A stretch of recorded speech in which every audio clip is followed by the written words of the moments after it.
대개 이제 판상 슬라브, 그러니까 일반 기존 슬라브 같은 경우는 뿌리가 이렇게 상층부까지 올라가질 않아요.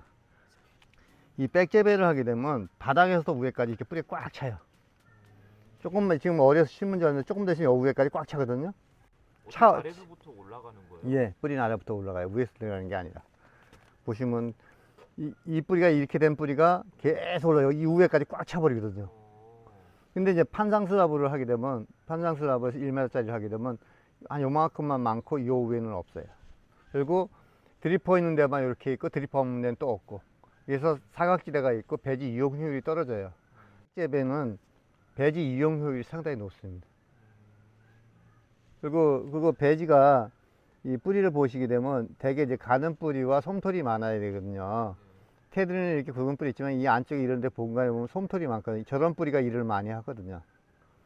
이렇게 일이 다르다고. 예, 이렇게 있는 뿌리보다 요런 뿌리가 일을 많이 해요. 요런 뿌리.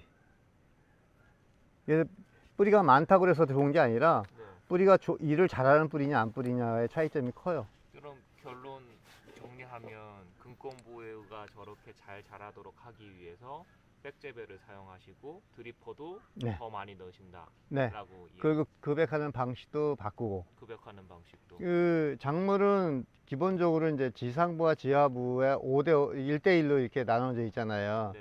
그럼 작물 하나를 100으로 봤을 때 지상부 50%가 영향을 주고 밑에가 50% 영향을 주는데, 지금 재배 기술이나 여러 가지 교본이나 책자에든 뿌리 쪽으로 별로 하는 거는 한 20%밖에 안 되고 80%를 다 지상부로 컨트롤 하거나 기술 교육을 하거나 하거든요.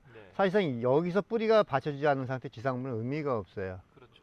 지상부에 영양값을 주고 변화량을 주기 위해서 투여하는 돈인데 지하부로 투여하는 걸 계산해 봤더니 지하부 건드리는 게 비용 대비 효과가 높아서 지하부를 주로 신경 쓰다 보니까 배지도 이런 거 쓴다, 드리퍼도 다르게 쓴다, 물 급액 방식도 다르게 한다, 여러 가지 방식을 금권부에서 많이 움직이거든요.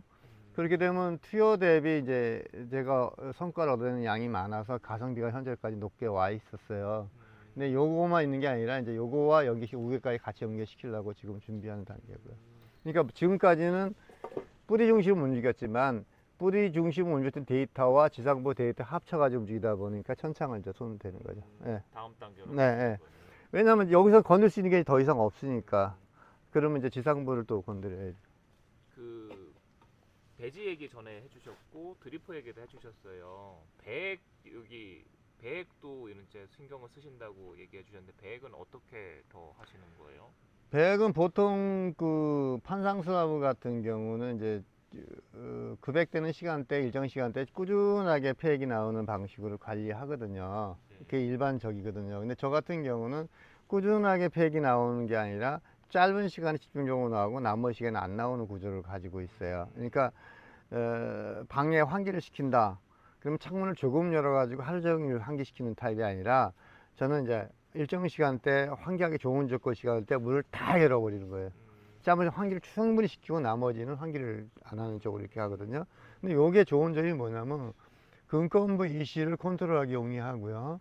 그 다음에 이 안에 배지 안에 여러 가지 노폐물이나 이런 거를 배출하기 좋고요. 그 다음에 델타 더블 C라고 해가지고 주가 야간에 함수량 편차를 크게 가져갈 수 있고요. 함수량 편차를 크게 한다. 주간에 같은 경우는 함수량이 높은 게 유리하고요. 야간에 함수량 낮은 게 유리한데 야간 함수량을 낮아버리면은 주간에 다시 함수량을 못 올리기 힘들어요. 마른 데다가 물을 적셔가지고 젖은 배지로 가기 쉽지가 않아요. 근데 요 방식은 충분히 가능하고요. 그 다음에 그 EC 같은 경우도 그렇고 EC도 주간에는 좀 낮은 게 좋고 밤에는 약간 높은 게 좋거든요. 근데 EC가 높은 걸 떨구려고 그러면 잘 안 떨어져요. 하루 종일 폐액이 나오는 방식으로는. 짧은 시간에 나오는 방식으로 드리퍼가 2개를 하게 되면 그 문제를 극복할 수가 있어요. 높은 EC도 짧은 시간에 떨굴 수가 있고요.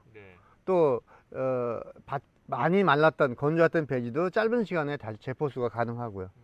그러다 보니까 뿌리를 내 마음대로 컨트롤할 수가 있죠. 그럼 EC 관리에 주안점을 두신다 이렇게 이해도 되는 거예요? EC와 무려 함수량과 EC를 2개를 컨트롤을 내가 용이하게 하기 위해서 슬라브 타입보다 백 타입이 컨트롤하기가 좋다는 거죠. 그리고 또 하나는 배지양이 많은 것보단 배지양이 적은 게 컨트롤하기 좋고요. 네. 그 부분에 최적화되어 있는 형상이 백 형상이거든요. 네. 슬라브 타입에는 그게 잘 안 돼요. 음, 배지가 이시가 높아서 이시를 떨기 위해서 급액량을 늘려도 네. 이시 잘 안 떨어져요. 음, 얘는 잘 떨어져요. 그럼 물과 이씨의 관리를 효율적으로 하기 위해서 네. 배지를 바꾸셨고. 예. 효율적으로 한다는 개념 속에는 여러 가지가 숨어 있어요. 뿌리를 좋게 해서 수량을 많이 딴다. 그 다음에 과일의 품질을 좋게 한다. 또 하나는 뭐냐면 난방비를 줄인다. 비료값을 절감한다. 네. 그 다음에 병해충도 줄일 수 있어요. 왜냐하면 야간에 물을 줄여버리면 병이 덜 생겨요. 군건부 컨트롤을 용이하게 함으로 인해 가지고 얻는 이익이 상당히 많습니다. 지상부도 물론 컨트롤하면 얻는 이익이 많지만 네. 지상부를 다 완벽하게 한다고 했고 정상적으로 간다고 했을 때 이 군건부를 좀 더 정밀하게 관리했을 때 얻어지는 것이 상당히 많아요. 그리고 군건부 컨트롤이 비용이 적게 들어갑니다. 지상부 컨트롤보다. 네. 네. 비용 대비 가성비가 높다는 얘기죠. 네. 그리고 또 하나는 요런 배지 구조나 요러한 하게 되면 우기나 장마철 지나면 뿌리들이 상태가 안 좋거든요. 네. 그럴 때 이제 다시 제급을 시들거나 다 이러는데 이거는 시들질 않아요. 작물이 힘든 시기에도 작물이가 뿌리 상태가 좋다. 좋아서 네.